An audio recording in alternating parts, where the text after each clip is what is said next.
आपने कभी सुना है 14 लोक? ये कोई कहानी नहीं, बल्कि एक गहरा आध्यात्मिक रहस्य है। हमारे ब्रह्मांड में कुल 14 लोक माने गए हैं, 7 ऊपर और 7 नीचे। ऊपर के 7 लोक, इन लोकों में आत्मा ऊंचाई की ओर बढ़ती है, ज्ञान, शांति और मोक्ष की दिशा में। भूलोक, ये वो लोक है जहां हम सभी मनुष्य रहते हैं।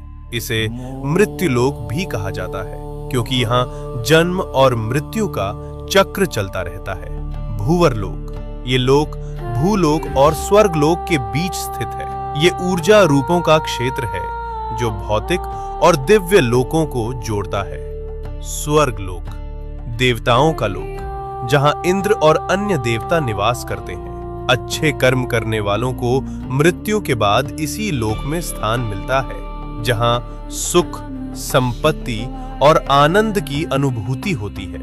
महरलोक, ये दिव्य ऋषियों, तपस्वियों और महान आत्माओं का निवास स्थान है, जहां वशिष्ठ और विश्वामित्र जैसे महान ऋषि तपस्या करते हैं। जनलोक, इस लोक में वे आत्माएं निवास करती हैं जिन्होंने ज्ञान और ध्यान में परम सिद्धि प्राप्त की होती है।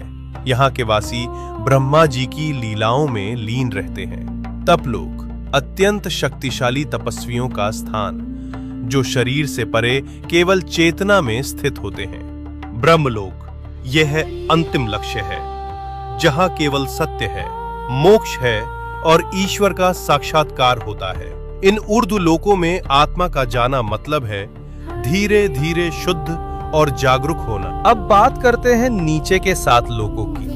यहाँ भोग, मोह और भ्रम ज्यादा होता है। अतल लोक, राक्षसों और मायावी शक्तियों का घर।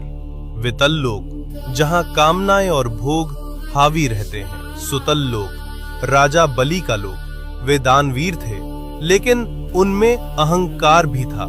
रसातल लोक, जहाँ भ्रम, लालच और अज्ञान का घना अंधेरा है। तालातल लोक, छल, धोखा और झूठ से भरा हुआ लोक। महातल लोक, जहां अंधकार और अहंकार का बोलबाला है। पाताल लोक, सबसे नीचे का लोक, तामसिक ऊर्जा और इच्छाओं का केंद्र। लेकिन इन सब का मतलब सिर्फ बाहरी दुनिया नहीं है। ये 7 लोक हमारे भीतर की नकारात्मक सोच और कमजोरियों का प्रतीक हैं।